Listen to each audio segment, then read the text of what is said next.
안녕하세요. 저는 데이비드 박이라고 합니다. 미국 이름이죠. 한국 이름은 박진우였어요. 32살이고 지금 시애틀에서 소프트웨어 엔지니어로 일하고 있습니다. 오늘 이야기를 들려드리는 이유는 지난달 제가 32년 만에 한국에 있는 제 친가족을 만났기 때문입니다. 생후 8개월에 미국으로 입양된 후 처음으로요. 사실 이 순간이 올 줄은 꿈에도 몰랐어요. 아니, 정확히는 오기를 간절히 바랐지만 불가능할 거라고 생각했었죠. 제가 가족을 찾기 시작한 건 3년 전이었어요. 결혼하고 아이가 생기면서부터였죠. 제 아들 이든이 태어났을 때 처음으로 저와 혈연 관계인 사람을 만나는 경험을 했어요. 그 순간 느꼈던 감정을 어떻게 설명해야 할까요? 32년을 살면서 한 번도 경험해 보지 못했던 피가 섞인 가족이라는 느낌이었어요.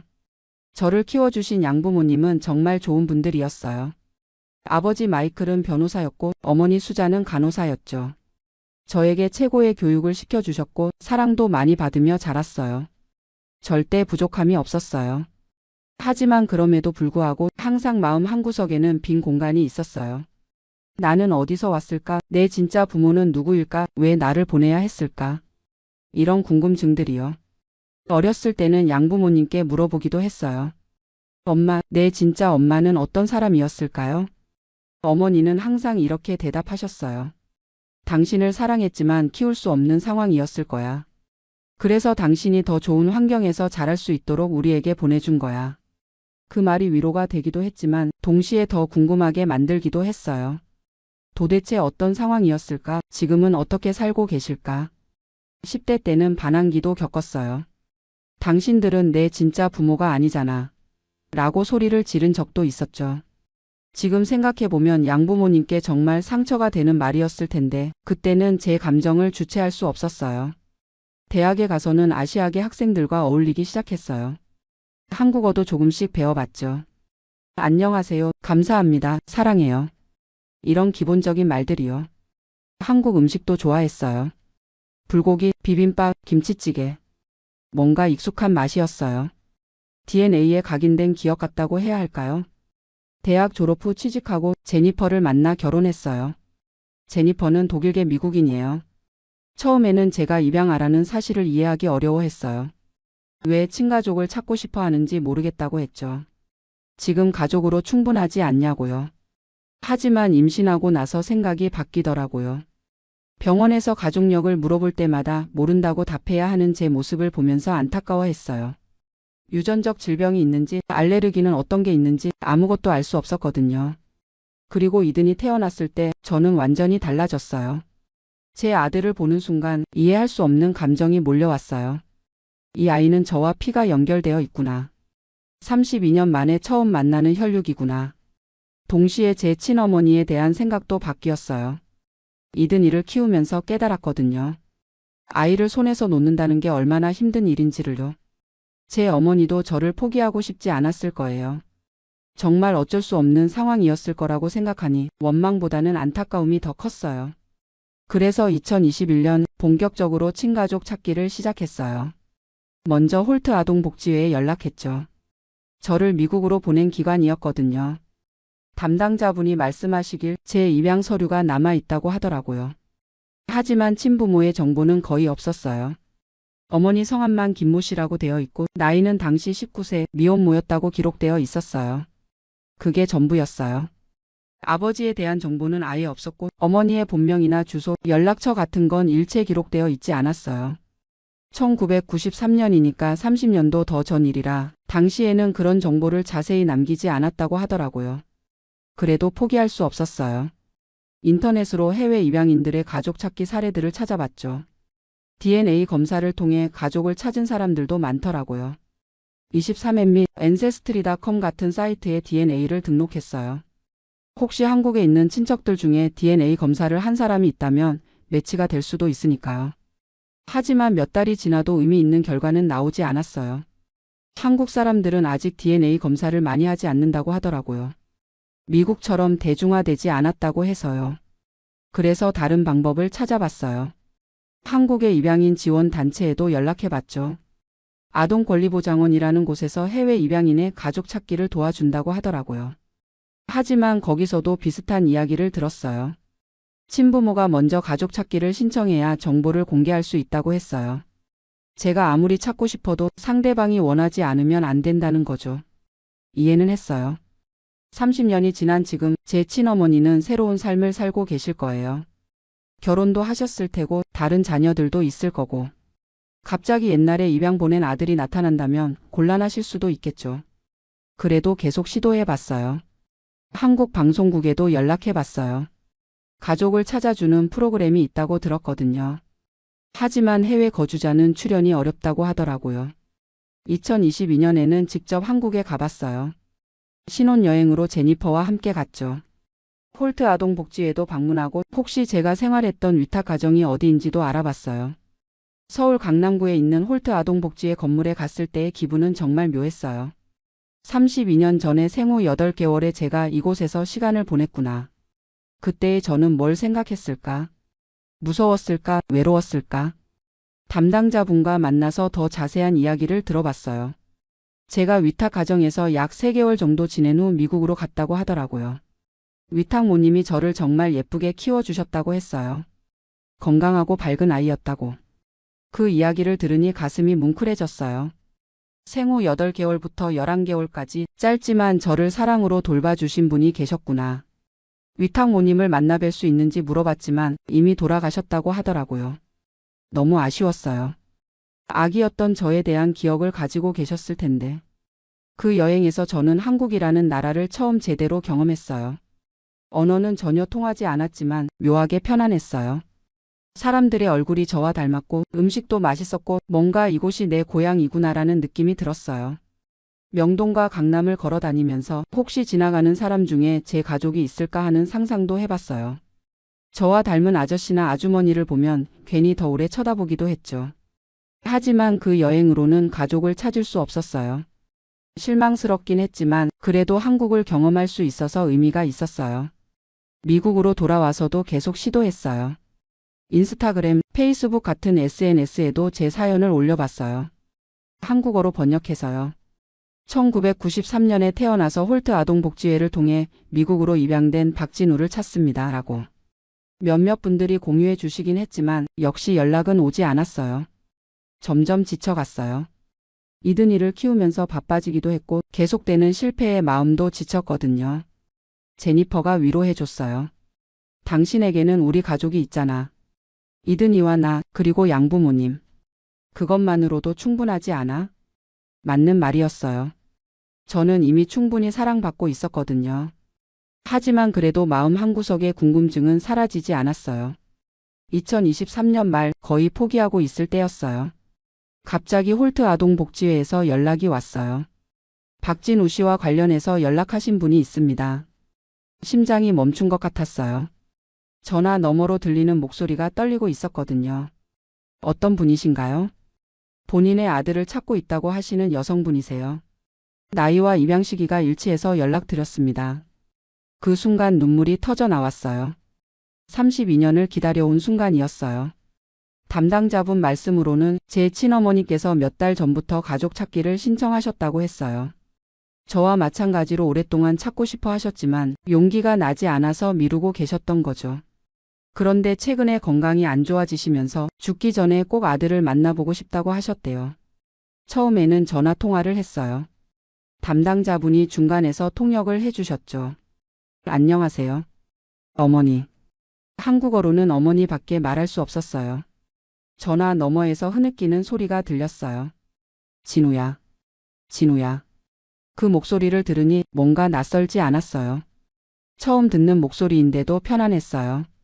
어머니는 김은영 씨였어요. 지금 51세이시고 인천에서 작은 반찬 가게를 운영하고 계셨어요. 저를 낳으실 때는 19세의 대학생이셨대요.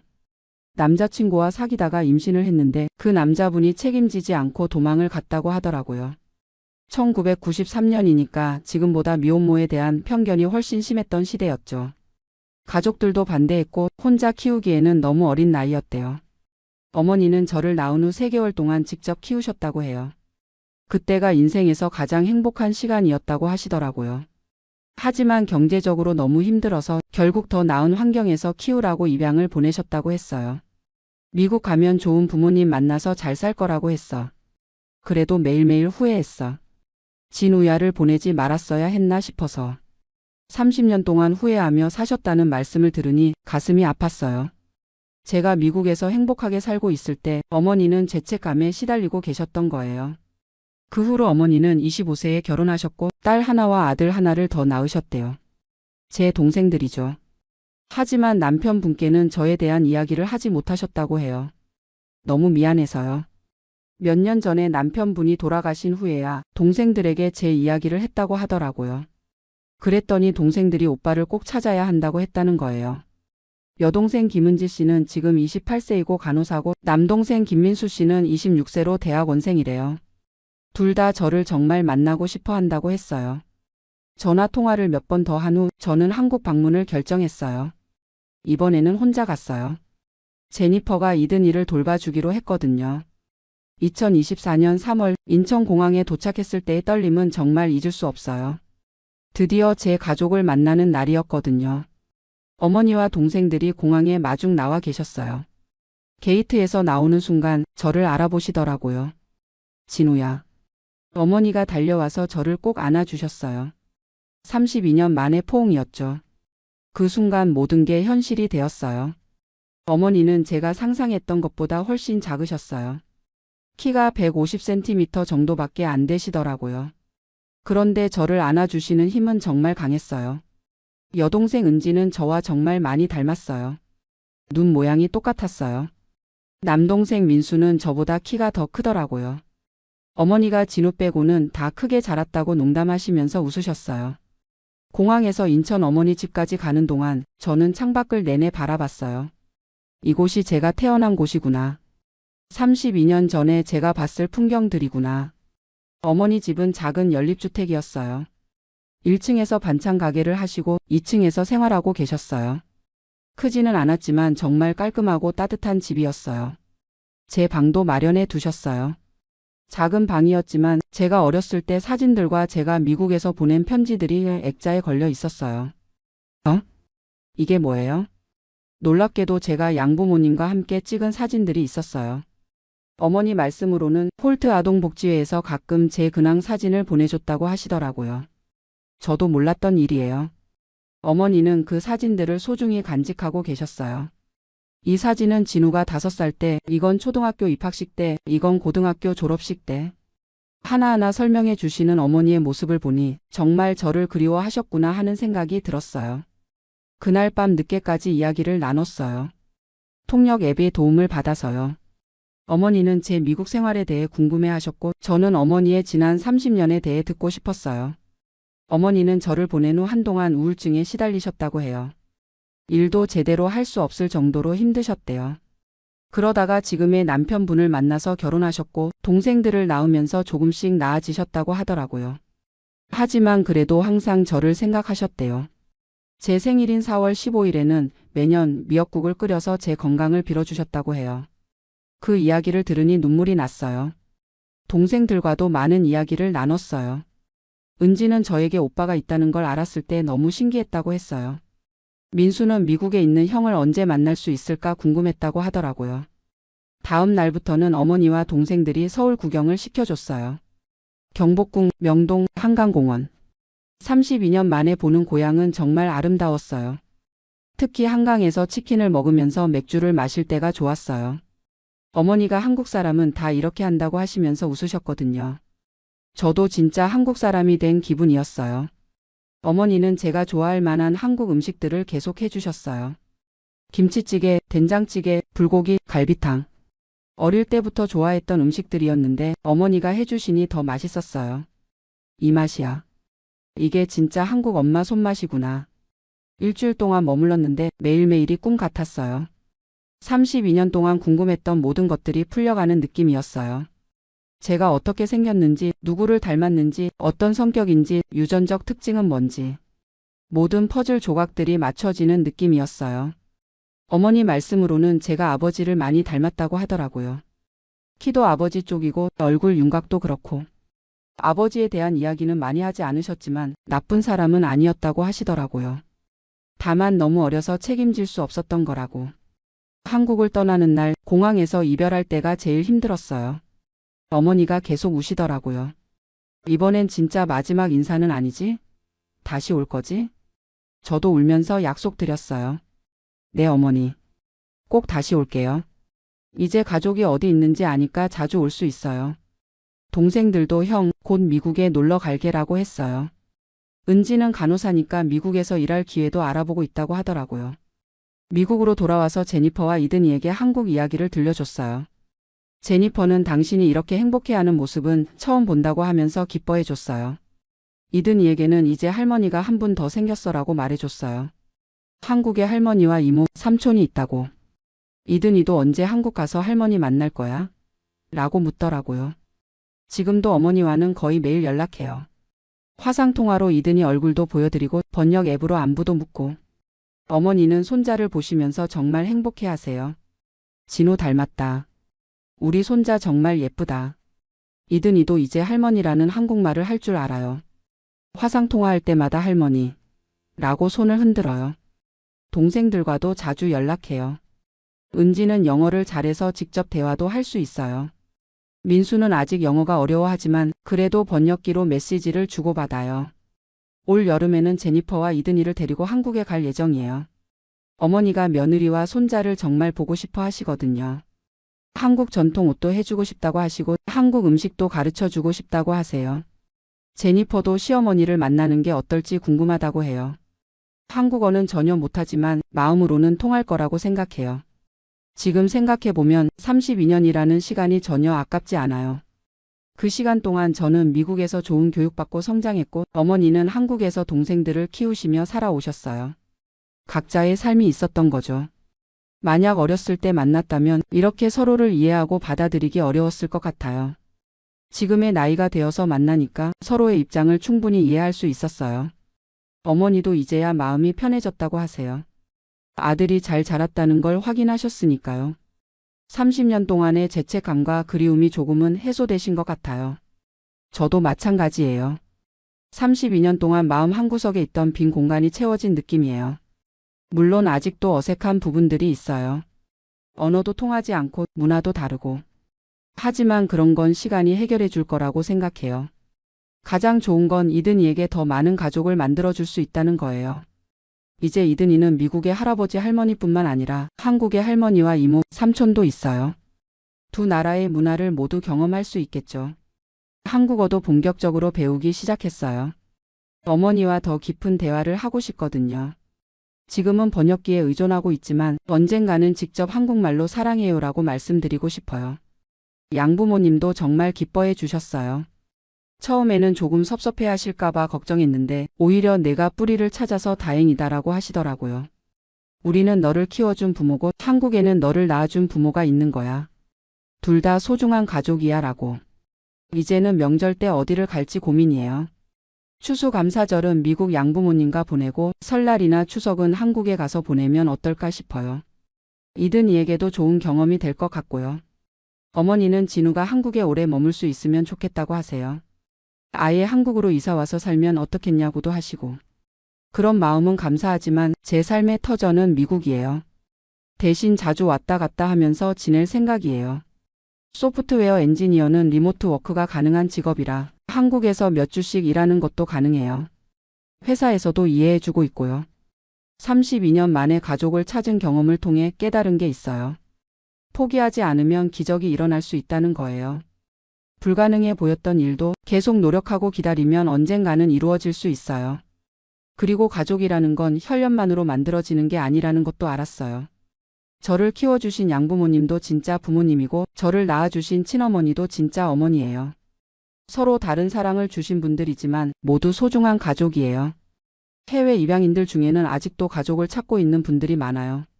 제 경험이 그분들에게 희망이 되었으면 좋겠어요.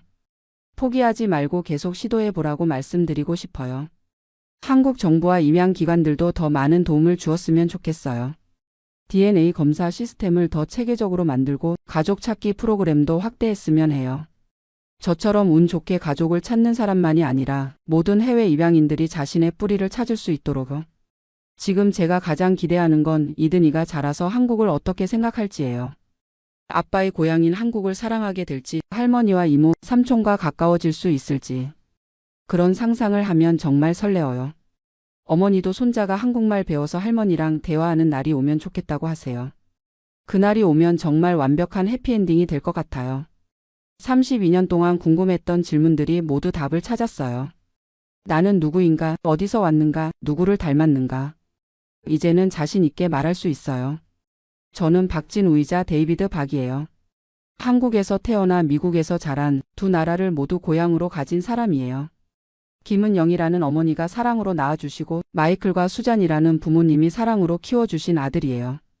그리고 이든이라는 아들을 통해 이 사랑을 다음 세대로 이어가고 있어요. 이 이야기를 들어주셔서 감사합니다. 언젠가 저희 가족의 이야기가 영화나 책으로 만들어져서 더 많은 사람들에게 희망을 줄 수 있다면 좋겠어요. 가족을 찾고 있는 모든 해외 입양인들과 친부모님들에게 말씀드리고 싶어요. 포기하지 마세요. 언젠가는 만날 수 있을 거예요. 32년이 걸린 저희처럼요. 그리고 지금 이 순간에도 어딘가에서 가족을 그리워하며 살아가고 있을 모든 분들에게 사랑은 시간과 거리를 뛰어넘는다는 걸 전하고 싶어요.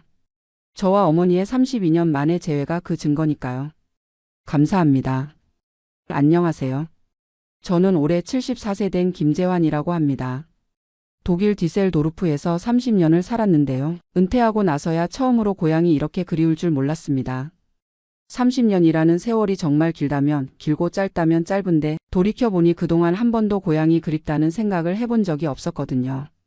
아마 일에 치이고 가족 뒷바라지하느라 바빠서 그런 감정을 느낄 여유조차 없었던 것 같아요. 제가 독일에 온 건 1994년이었습니다. 그때 저는 44세였는데 아들 민호가 막 고등학교에 들어갈 나이였어요. 한국에서는 자동차 부품 회사에서 기술자로 일하고 있었는데 당시 IMF 외환위기가 오기 전부터 이미 경제 상황이 불안했거든요. 어느 날 아내 순자가 조심스럽게 말하더라고요. 민호 아버지 독일에 있는 회사에서 기술자를 뽑는다는데 한번 알아보는 게 어떨까요? 처음엔 말도 안 된다고 했죠. 독일어도 못하는데 어떻게 가냐고. 하지만 당시 한국 상황을 보니까 정말 답답했어요. 아들 대학 등록금도 걱정이고 회사 사정도 갈수록 어려워지고. 그래서 용기를 내서 지원해봤는데 운 좋게 합격이 된 거예요. 독일로 떠나는 날이 아직도 생생합니다. 김포공항에서 가족들이 다 나와서 배웅해줬는데 어머니가 눈물을 훔치시면서 몸 건강히 해서 꼭 돌아오라고 하시더라고요. 그때는 몇 년만 있다가 돌아올 생각이었거든요. 처음 독일에 도착했을 때의 충격은 이루 말할 수가 없었어요. 모든 게 달랐죠. 언어는 물론이고 음식, 날씨, 사람들의 문화까지. 특히 독일어가 정말 어려웠어요. 회사에서는 영어로 대충 소통했지만 일상생활에서는 독일어를 써야 하니까 정말 답답했죠. 장을 보러 가서도 필요한 걸 제대로 사지 못하고 병원에 가서도 증상을 설명하기가 어려웠고. 처음 1년은 정말 힘들었어요. 매일 밤 한국 가족들 생각하면서 눈물 흘렸던 기억이 나네요. 특히 아들 민호가 보고 싶어서 미칠 것 같았죠. 그때는 지금처럼 인터넷이 발달하지 않아서 국제전화 한 통화하는 것도 큰일이었거든요. 하지만 가족을 위해서라고 생각하니까 참을 수 있었어요. 독일어 야간학교도 다니고 회사 동료들이 도와주기도 해서 조금씩 적응해 나갔죠. 1년 반 후에 드디어 가족들이 독일로 왔어요. 공항에 나가서 아내와 아들을 봤을 때의 기쁨은 정말 말로 표현할 수가 없었어요. 1년 반 사이에 민호가 훌쩍 커 있더라고요. 가족이 함께 있으니까 독일 생활이 훨씬 견딜만해졌어요. 하지만 아들에게는 미안한 마음이 컸죠. 고등학교 친구들과 헤어져서 낯선 독일에 와야 했으니까. 다행히 민호는 적응을 빨리 했어요. 독일어도 저보다 훨씬 빨리 늘고 독일 대학까지 졸업해서 지금은 독일 회사에서 엔지니어로 일하고 있죠. 며느리 안젤라도 독일 사람인데 정말 착하고 좋은 여자예요. 그렇게 30년이 흘렀습니다. 저는 같은 회사에서 정년까지 일했어요. 동료들과도 친해졌고 독일어도 이제는 일상생활에 불편함이 없을 정도가 됐죠. 회사에서는 성실한 사람으로 인정받았어요. 한국 사람 특유의 근면함과 책임감 때문인지 독일 동료들도 저를 신뢰했거든요. 30년 동안 한 번도 큰 사고 없이 일을 마쳤으니까 나름 자부심도 있었고요. 2019년에 정년퇴직을 했는데 동료들이 작별 파티도 열어주고 정말 좋은 추억으로 마무리할 수 있었어요. 독일 연금도 받게 됐고 한국 국민연금도 조금이나마 나오니까 경제적으로는 큰 걱정이 없었죠. 독일 연금이 월 1,800유로 정도 나오는데 한국 돈으로 하면 한 달에 260만 원 정도 되거든요. 30년 동안 꼬박꼬박 연금 보험료를 냈으니까 이 정도면 독일에서 살기에는 충분해요. 하지만 은퇴하고 나니까 시간이 갑자기 많아지더라고요. 30년 동안 회사 다니느라 바빴는데 갑자기 할 일이 없으니까 이상하게 허전했어요. 처음에는 독일어 책도 읽고 산책도 하고 가끔 손녀 소피아 돌봐주기도 하면서 지냈는데 어느 날부터인가 이상한 감정이 들기 시작했어요. 소피아가 12살인데 독일에서 태어나서 자란 아이니까 독일어가 모국어죠. 저와 대화할 때도 간단한 독일어로만 하는데 가끔 깊은 얘기를 하고 싶어도 언어 때문에 한계가 있더라고요. 그리고 소피아가 한국에 대해서 물어봐도 제대로 설명해 주기가 어려웠어요. 30년 전 한국 얘기를 하자니 너무 오래된 것 같고 지금 한국이 어떻게 변했는지도 잘 모르겠고 그러던 어느 날 인터넷에서 우연히 목포 관련 영상을 봤어요. 고향 목포의 모습이 나오는데 갑자기 가슴이 뭉클해지더라고요. 어렸을 때 뛰어놀던 목포 앞바다, 어머니가 끓여주신 홍어찜 냄새, 친구들과 함께 걸었던 유달산길.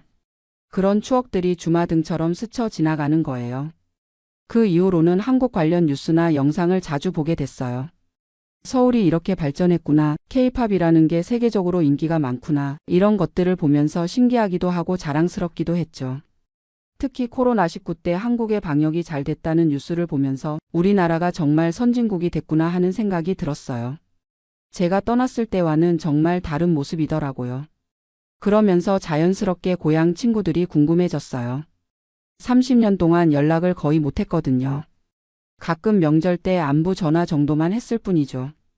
인터넷으로 고향 친구들을 찾아봤는데 정말 반가웠어요.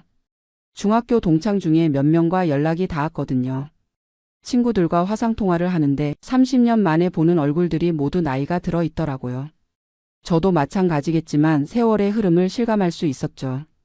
친구들이 그러더라고요. 재환아, 너 독일에서 잘 살고 있다면서. 언제 한번 고향에 안 올 거냐. 어머니 아버지 산소도 한번 가봐야지. 그 얘기를 들으니까 가슴이 먹먹해졌어요. 부모님 산소를 30년 동안 한 번도 가보지 못했다는 게. 물론 독일에서도 추도는 했지만 직접 산소를 찾아뵙지 못한 게 정말 죄송했거든요. 그때부터 고향에 가고 싶다는 마음이 간절해졌어요. 하지만 막상 가족들에게 얘기하니까 반응이 별로더라고요. 아내 순자는 걱정이 많았어요. 여보, 코로나도 아직 완전히 끝나지 않았는데 나이도 있으신데 그런 먼 여행을 왜 하려고 그래요? 독일에서 편하게 사는 게 낫지 않을까요? 아들 민호도 비슷한 반응이었어요. 아버지 30년 동안 안 가신 곳을 지금 가서 뭐 하시려고요? 아버지도 이제 독일 사람이나 마찬가지인데 굳이 불편하게 한국까지 가실 필요 있나요? 며느리 안젤라는 이해는 해주면서도 걱정을 했어요. 아버지의 마음은 이해하지만 건강을 생각하면 조심스럽다고. 하지만 저는 마음을 정했어요. 74살이라는 나이를 생각하면 언제까지 미룰 수는 없잖아요. 지금 가지 않으면 영영 갈 기회가 없을 수도 있다고 생각했거든요. 가족들을 계속 설득했어요. 그냥 일주일 정도만 다녀올 테니까 걱정하지 말라고. 부모님 산소도 가보고 고향 친구들도 만나고 그러면 마음이 편해질 것 같다고. 결국 가족들이 허락해줬어요. 대신 혼자 가지 말고 아들과 함께 가라고 하더라고요. 민호도 30년 만에 한국에 가보는 게 좋겠다면서 함께 가겠다고 했죠. 2023년 가을에 드디어 한국행 비행기표를 끊었어요. 30년 만에 고향 방문이었죠. 설레기도 하고 걱정도 되고 복잡한 마음이었어요. 비행기에서 내려다본 인천공항이 정말 웅장하더라고요. 제가 떠났을 때는 김포공항이었는데 인천에 이렇게 큰 공항이 생겼다는 것 자체가 신기했어요. 공항에서부터 한국의 발전상을 실감할 수 있었어요. 모든 게 디지털화되어 있고 사람들이 스마트폰으로 모든 걸 처리하더라고요. 서울에서 하루 묵고 다음날 목포로 향했어요. KTX를 타고 가는데 창밖으로 보이는 풍경이 제가 기억하는 것과는 완전히 달랐어요.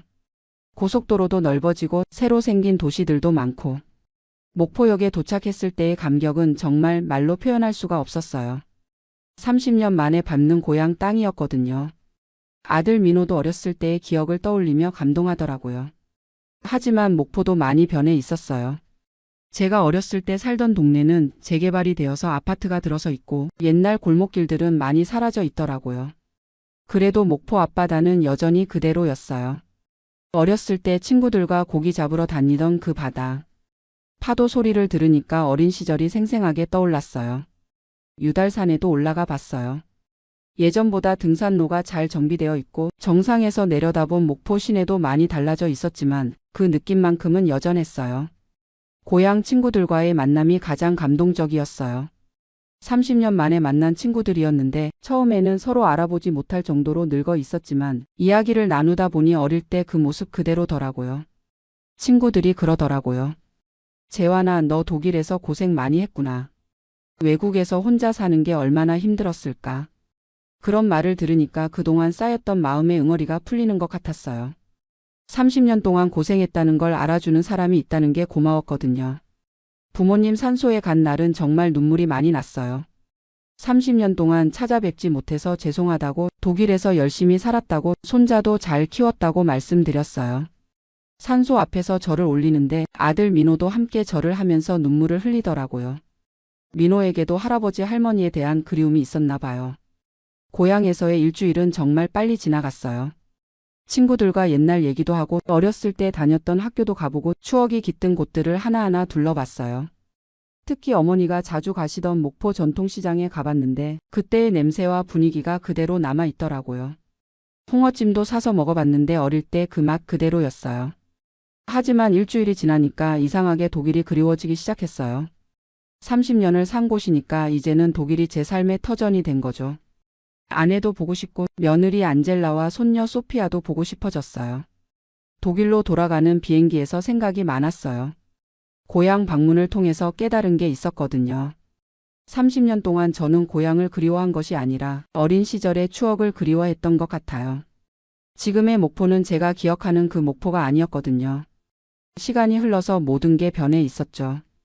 그리고 제가 진짜로 그리워했던 건 고향이 아니라 어릴 때의 순수했던 마음, 가족들과 함께했던 따뜻한 시간들, 그런 것들이었던 것 같아요. 독일에 도착해서 가족들이 공항에 마중 나왔을 때 정말 반가웠어요. 아내 순자가 여보 고생했다고 말하면서 안아주는데 이곳이 진짜 제 집이구나 하는 생각이 들었어요. 손녀 소피아도 할아버지 오빠 어떻게 지냈어요? 라고 독일어로 물어보는데 그 모습이 너무 사랑스러웠어요. 비록 언어는 다르지만 우리는 가족이고 이 아이에게는 제가 독일에 사는 할아버지인 거죠. 집에 와서 아내와 이런저런 얘기를 나눴어요. 고향 방문이 어땠는지, 친구들은 어떻게 지내고 있는지, 부모님 산소는 잘 찾았는지. 아내도 고향 소식을 듣고 나서 그러더라고요. 여보, 이제 마음이 좀 편해졌어요. 30년 동안 부모님 산소도 못 가보고 사셔서 얼마나 마음 아프셨을까요? 그래요, 정말 마음이 편해졌어요. 고향에 가보니까 이제는 더 이상 그리워할 필요가 없겠더라고요. 제 인생은 여기 독일에 있으니까. 요즘은 손녀 소피아와 더 많은 시간을 보내려고 해요. 독일어 공부도 더 열심히 해서 소피아와 깊은 대화를 나누고 싶거든요. 그리고 소피아에게 한국 문화도 조금씩 가르쳐주고 있어요. 한국어는 아직 어려워하지만 한국 음식은 좋아해요. 제가 김치찌개 끓여주면 맛있다고 먹거든요. 아마 할아버지의 정성이 들어가서 그런가 봐요. 그리고 아들 민호와도 관계가 더 좋아진 것 같아요. 함께 한국에 다녀온 이후로 서로에 대해 더 이해하게 됐거든요. 민호도 자기 뿌리에 대해서 다시 생각해보는 기회가 됐다고 하더라고요. 30년이라는 시간 동안 저는 정말 많은 걸 얻었어요. 독일에서 안정적인 생활을 할 수 있었고 아들은 좋은 사람 만나서 행복하게 살고 있고 손녀도 건강하게 잘 자라고 있어요. 물론 고향을 떠나는 것이 쉬운 일은 아니었어요. 언어도 문화도 다른 곳에서 살아가는 건, 부모님을 가까이서 모시지 못한 건 그런 아쉬움들이 있죠. 하지만 그 모든 것들이 헛된 것은 아니었어요. 가족을 위해서 했던 선택이고 그 결과로 지금의 행복이 있는 거니까. 요즘 같은 세상에는 외국에 사는 한국 분들이 정말 많잖아요. 다들 나름의 이유로 고향을 떠나서 살고 계실 텐데 가끔은 고향이 그리우실 거예요. 그런 분들께 말씀드리고 싶은 건 고향을 그리워하는 마음은 자연스러운 거라는 거예요. 그리고 기회가 되면 한 번쯤은 고향에 가보시라는 거고요. 하지만 더 중요한 건 지금 여러분이 살고 있는 곳에서 행복을 찾는 것이라고 생각해요. 고향은 추억 속에 있는 거고 현실은 지금 여기에 있으니까요. 저도 처음에는 독일이 낯설고 어려웠지만 30년을 살다 보니 이제는 제2의 고향이 됐어요. 독일 동네 사람들과도 친해졌고 슈퍼마켓 직원들과도 인사를 주고받는 사이가 됐거든요. 얼마 전에는 우리 동네에서 작은 파티가 있었는데 이웃들이 저를 초대해 줬어요. 30년 전에는 상상도 할 수 없었던 일이죠. 그때 정말 감사한 마음이 들었어요. 그리고 독일 사람들의 좋은 점도 많이 배웠어요.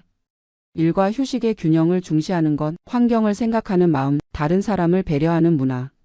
이런 것들은 정말 배울 만한 것들이에요. 며느리 안젤라를 통해서도 많은 걸 배웠어요. 처음에는 외국 며느리라고 해서 어색했는데 지금은 친딸처럼 생각해요. 안젤라가 한국 음식을 배우려고 노력하는 모습을 보면서 저도 독일 문화를 더 이해하려고 노력하게 됐거든요. 특히 안젤라가 김치 담그는 법을 배우고 싶다고 해서 함께 김치를 담갔던 적이 있어요. 처음에는 매워서 힘들어했는데 지금은 김치를 직접 담가서 먹을 정도가 됐어요. 손녀 소피아는 정말 제 인생의 기쁨이에요. 독일어로 대화하는 게 완벽하지는 않지만 서로 마음은 통하거든요. 소피아가 학교에서 있었던 일을 제게 얘기해 줄 때면 정말 행복해요. 소피아에게 가끔 한국 동화책을 읽어주기도 해요. 물론 독일어로 번역된 것들이지만 한국의 전래 동화나 옛날 이야기를 들려주면 재미있어 해요. 흥부와 놀부 이야기를 특히 좋아하더라고요. 그리고 소피아가 한국에 대해서 질문할 때면 최대한 쉽게 설명해 주려고 노력해요. 한국은 할아버지가 태어난 곳이고 아름다운 산과 바다가 있는 곳이라고. 언젠가 소피아도 한국에 가볼 수 있으면 좋겠어요. 요즘은 한국과 독일을 오가는 분들도 많아졌어요. 교통이 발달해서 예전보다 훨씬 가깝게 느껴지거든요. 인터넷으로도 실시간으로 한국 소식을 볼 수 있고 화상통화로 고향 친구들과도 자주 연락해요. 코로나19 때문에 한동안 여행이 어려웠지만 이제는 다시 자유롭게 왕래할 수 있게 됐잖아요. 그래서 내년에는 아내와 함께 한국에 가볼 계획이에요. 아내도 30년 만에 고향에 가보고 싶다고 하거든요. 하지만 이번에는 너무 큰 기대는 하지 않으려고 해요. 지난번 여행을 통해서 깨달았거든요. 고향은 변하는 것이고 추억은 마음속에 간직하는 것이라는 걸. 대신 감사하는 마음으로 가려고 해요. 30년 동안 건강하게 살 수 있게 해주신 것, 가족들이 모두 무사히 지낼 수 있었던 것, 이런 것들에 대해서 부모님께 감사드리고 싶어요. 그리고 고향 친구들과도 더 자주 연락하려고 해요. 나이가 들수록 친구의 소중함을 더 느끼게 되거든요. 서로 건강하게 오래 살면서 좋은 추억 더 많이 만들고 싶어요. 요즘 저는 정말 만족스러운 삶을 살고 있어요. 독일 연금도 충분하고 건강도 괜찮고 가족들도 모두 잘 지내고 있어서 가끔 동네를 산책하면서 생각해요. 30년 전 결정이 옳았었구나. 힘들기도 했지만 결과적으로는 좋은 선택이었다고. 특히 아들 민호가 잘 성장해서 독일 사회에 정착한 걸 보면 정말 뿌듯해요. 민호는 이제 완전히 독일 사람이 됐지만 동시에 한국인으로서의 정체성도 잃지 않고 있거든요. 명절 때는 집에서 한국 음식을 해먹고 한국 드라마나 영화도 가끔 보고 K-팝 음악도 들어요. 안젤라도 함께 즐기니까 가족 모두가 한국 문화를 공유하고 있는 셈이죠. 이제 74살이 됐으니까 앞으로 얼마나 더 살 수 있을지 모르겠지만 남은 시간은 정말 소중하게 보내고 싶어요. 가족들과 함께하는 시간을 더 늘리고 건강을 잘 관리해서 손녀 소피아가 성장하는 모습도 더 오래 지켜보고 싶고요. 독일에서 30년을 살면서 배운 게 있다면 인생에서 정말 중요한 건 돈이나 성공이 아니라 가족이라는 거예요. 가족이 건강하고 행복하면 그것만으로도 충분히 성공한 인생이라고 생각해요. 혹시 지금 외국에서 살면서 고향이 그리워서 힘드신 분들이 계시다면 너무 조급해하지 마시라고 말씀드리고 싶어요. 시간이 지나면 지금 사는 곳도 고향이 될 수 있거든요. 저처럼 은퇴하고 나서 갑자기 고향이 그리워질 수도 있어요. 그럴 때는 꼭 한번 가보세요. 그러면 마음의 정리가 될 거예요. 하지만 더 중요한 건 지금 이 순간을 소중히 여기는 거라고 생각해요. 과거에 매이지도 말고 미래를 너무 걱정하지도 말고 지금 여기서 주어진 하루하루를 감사하게 살아가는 것. 저는 앞으로도 독일에서 계속 살아갈 거예요. 이제 이곳이 제 진짜 고향이니까요. 30년이라는 세월이 만들어준 소중한 인연들이 있고 사랑하는 가족들이 있으니까요. 그리고 가끔 한국에 가서 어린 시절 추억을 되새기고 고향 친구들과 좋은 시간 보내고 부모님께 안부 인사드리고 올 거예요.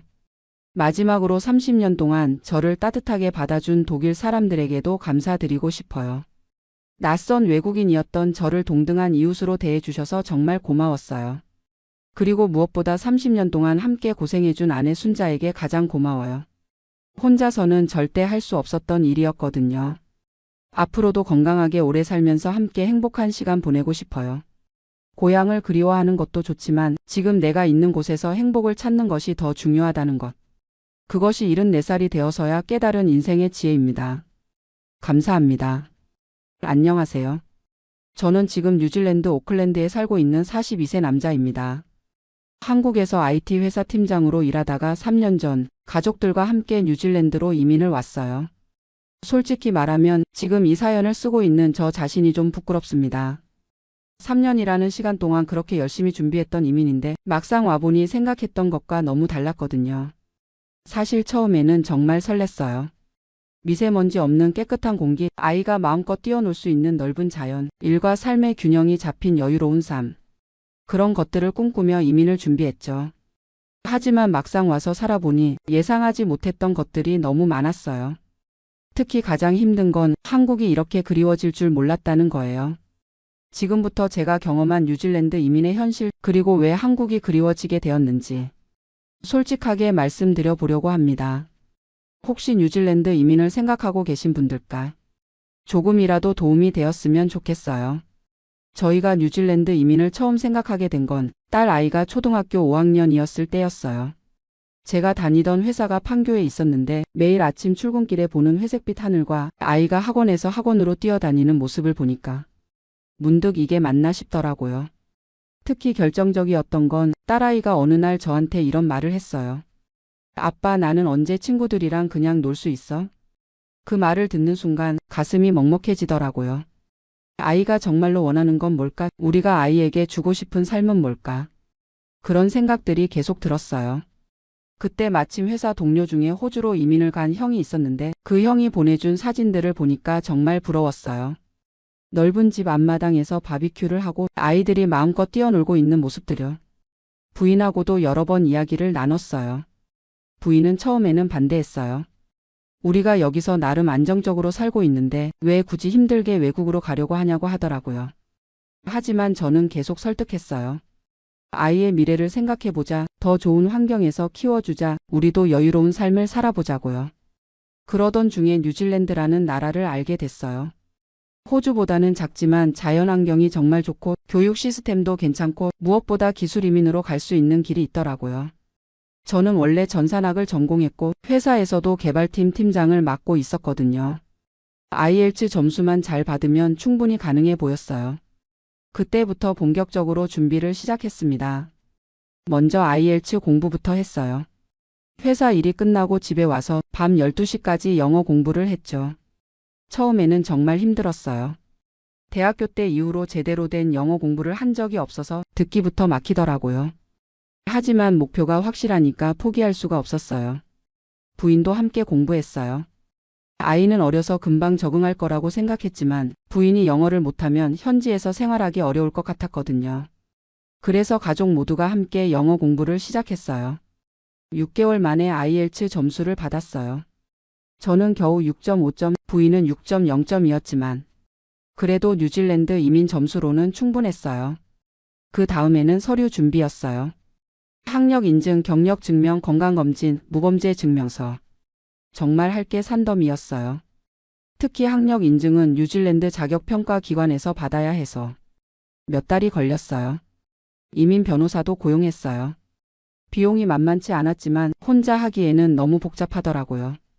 변호사가 도와주니까 훨씬 수월했어요. 그렇게 1년 반 정도 걸려서 드디어 이민 신청을 접수했어요. 그리고 또 1년을 기다렸죠. 그 기간 동안 정말 애가 탔어요. 혹시 거부되면 어떡하나, 준비한 게 다 물거품이 되는 건 아닌가. 그런 걱정들로 밤잠을 설쳤어요. 드디어 승인 소식이 왔을 때는 정말 하늘을 날아갈 것 같았어요. 부인이랑 둘이 얼싸안고 울었거든요. 아이도 신나서 친구들한테 자랑하고 다녔어요. 그때부터는 이사 준비였어요. 한국에 있던 집을 팔고 가져갈 짐들을 정리하고 항공편도 예약하고 정말 바쁜 나날들이었어요. 무엇보다 회사를 그만두는 게 제일 아쉬웠어요. 10년 넘게 다닌 회사였고 동료들과의 정도 많이 쌓였거든요. 하지만 새로운 삶을 위해서는 어쩔 수 없었죠. 마지막 회식 때 팀원들이 선물도 주고 뉴질랜드에서 잘 살라고 격려해 줬어요. 그때는 정말 가슴이 뭉클했어요. 드디어 뉴질랜드에 도착한 날은 지금도 생생하게 기억나요. 2022년 3월 15일이었어요. 공항에서 나오는 순간 정말 공기가 다르더라고요. 한국에서는 느껴보지 못한 상쾌함이었어요. 아, 이래서 사람들이 뉴질랜드를 좋아하는구나 싶었죠. 첫 며칠은 정말 신기했어요. 호텔에서 지내면서 오클랜드 시내를 돌아다녔는데 어디를 가도 풍경이 그림 같았어요. 특히 와이테마타 하버를 처음 봤을 때는 우와, 우리가 정말 여기서 살게 되는구나 하면서 감탄했었거든요. 하지만 현실은 생각보다 녹록하지 않았어요. 가장 먼저 부딪힌 문제가 집 구하기였어요. 한국에서 미리 인터넷으로 알아본 임대료와 실제 시장 가격이 많이 달랐어요. 게다가 외국인이다 보니까 집주인들이 선뜻 계약해 주지 않더라고요. 레퍼런스도 없고 현지 직장도 아직 없는 상태에서 누가 우리를 믿고 집을 빌려주겠어요. 결국 한인 부동산 중개업소를 통해서 겨우 집을 구했는데 한 달 임대료가 한국 돈으로 200만 원이 넘었어요. 한국에서 살던 아파트보다 훨씬 좁은데 말이에요. 그것도 오클랜드 중심가에서 30분 정도 떨어진 곳이었어요. 중심가 근처는 가격이 너무 비싸서 엄두를 낼 수가 없었거든요. 집은 구했지만 가구가 문제였어요. 한국에서는 가전제품이나 가구들을 전세로 이사할 때 그냥 가져가면 됐는데 여기서는 다시 다 사야 하더라고요. 그런데 물건값이 정말 비쌌어요. 한국에서 50만 원 하던 냉장고가 여기서는 100만 원이 넘었어요. 모든 게 한국의 2배 정도 비쌌죠. 그렇게 한 달 정도 걸려서 겨우 집을 세팅하고 나니까 이제 본격적인 현지 적응이 시작됐어요. 가장 먼저 한 일이 아이 학교 보내기였어요. 다행히 우리 집 근처에 괜찮은 중학교가 있어서 그곳으로 전학을 시켰어요. 첫날 아이를 학교에 데려다 줄 때 아이 얼굴이 하얗게 질려 있더라고요. 아무래도 영어로만 수업을 듣는다는 게 부담스러웠나 봐요. 그래도 아이들은 적응이 빨라서 한 달 정도 지나니까 친구들도 사귀고 학교 생활에 적응하더라고요. 그게 그나마 위안이었어요. 이제 제가 일자리를 구할 차례였어요. 한국에서 이력서를 미리 준비해서 여러 회사에 지원했었거든요. 하지만 현실은 달랐어요. 한국에서의 경력이 여기서는 잘 인정받지 못하더라고요. 특히 한국 회사에서 일한 경험은 현지 고용주들이 잘 모르니까 신뢰하지 않는 것 같았어요. 게다가 면접을 봐도 영어가 문제였어요. IELTS는 6.5점을 받았지만 실제 업무 상황에서의 영어는 완전히 달랐어요. 기술적인 용어들은 어느 정도 알겠는데 동료들과 나누는 일상적인 대화나 회의에서의 토론 같은 건 정말 어려웠어요. 한국에서는 팀장으로서 자신 있게 일했는데 여기서는 주니어 개발자 수준으로 취급받는 것 같아서 자존심이 많이 상했어요. 결국 6개월 만에 겨우 일자리를 구했는데 연봉이 한국의 70% 정도였어요. 그것도 계약직이었죠.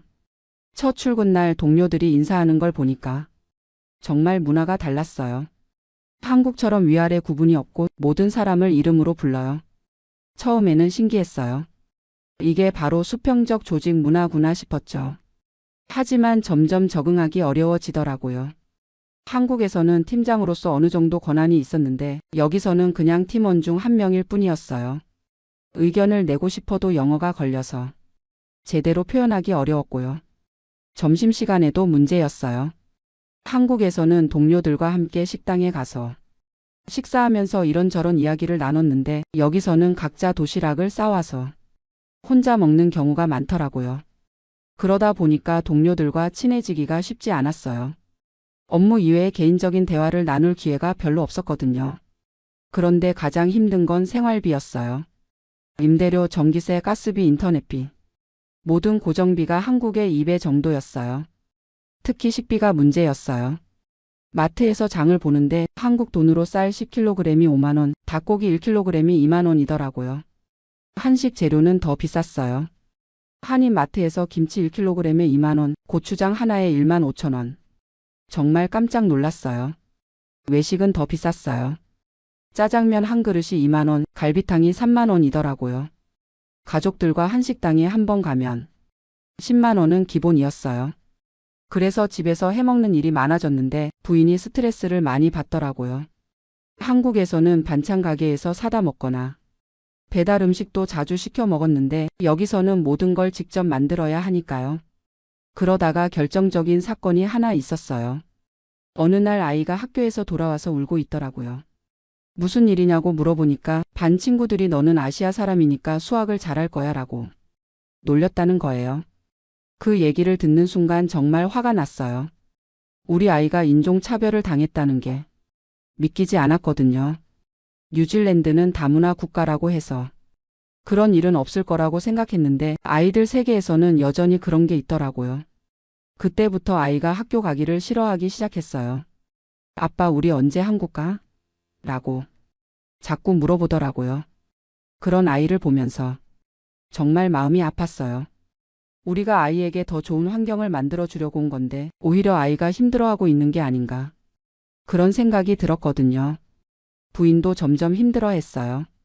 한국에서는 직장을 다녔는데 여기서는 영어가 부족해서 일자리를 구하지 못했어요.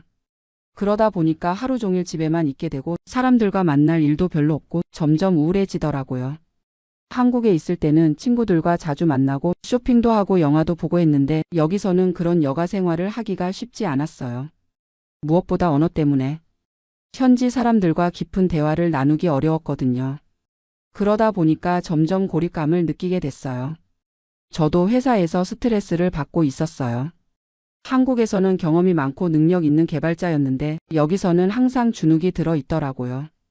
회의 때마다 의견을 말하고 싶은데 영어로 표현하는 게 자연스럽지 않아서 그냥 가만히 있게 되는 경우가 많았어요. 그러면 동료들이 저를 소극적인 사람으로 생각하는 것 같았고요. 그렇게 6개월 정도 지나니까 가족 모두가 지쳐가고 있었어요. 특히 아이가 점점 내성적으로 변해가는 게 제일 걱정됐어요. 그러던 어느 날 한국에 있는 옛 직장 동료한테서 연락이 왔어요. 카카오톡으로 안부를 물으면서 뉴질랜드 생활 어때? 좋아? 라고 물어보더라고요. 순간 대답이 막혔어요. 좋다고 말하기는 어려웠고 힘들다고 말하기도 창피했거든요. 3년 동안 그렇게 준비해서 온 이민인데 벌써 후회한다고 말할 수는 없었어요. 그래서 그냥 적응 중이야 라고 대충 둘러댔어요. 하지만 그 대화를 나누고 나서 정말 많은 생각이 들었어요. 과연 우리가 지금 행복한가? 아이에게 정말 더 좋은 환경을 만들어준 건가? 이런 질문들이 계속 머릿속을 맴돌았어요. 그때부터 한국이 그리워지기 시작했어요. 한국에 있을 때는 당연하게 생각했던 것들이 여기서는 정말 소중하게 느껴지더라고요. 예를 들어서 치킨 한 마리를 시켜 먹는 것, 동네 분식집에서 떡볶이를 사 먹는 것, 지하철로 어디든 갈 수 있는 것, 24시간 편의점에서 필요한 걸 사는 것. 이런 사소한 것들이 그리웠어요. 무엇보다 가족들과 친구들이 그리웠어요. 한국에서는 주말마다 부모님 댁에 가서 온 가족이 모여서 식사를 했는데 여기서는 그런 게 불가능하잖아요. 특히 명절 때가 제일 외로웠어요. 추석이 되어도 차례를 지낼 수가 없고 설날이 되어도 세배를 할 할머니, 할아버지가 안 계시고 그냥 평범한 주말과 다를 바 없더라고요. 아이도 한국 친구들이 그립다고 하더라고요. 카카오톡으로 연락을 하긴 하지만 시차 때문에 실시간으로 대화하기 어렵고 점점 소원해지는 게 느껴졌어요. 그런데 결정적인 순간이 있었어요. 아이가 갑자기 열이 심하게 나서 응급실에 데려간 일이 있었거든요. 다행히 큰 병은 아니었는데 그때 의사나 간호사들과 대화하는 게 정말 어려웠어요. 아이의 증상을 정확하게 설명하지 못해서 답답했거든요. 한국에서는 병원에 가면 의사 선생님이 자세히 설명해 주시고 궁금한 것도 편하게 물어볼 수 있었는데 여기서는 언어 장벽 때문에 제대로 소통하기 어려웠어요. 그때 정말 절실하게 느꼈어요. 아, 내가 정말 외국인이구나. 이 나라에서는 영원히 이방인일 수밖에 없구나. 그 생각을 하니까 갑자기 한국이 간절해졌어요. 한국어로 자유롭게 대화할 수 있고 내가 태어나고 자란 문화를 이해하는 사람들과 함께 살고 싶다는 마음이 굉장히 강해졌어요.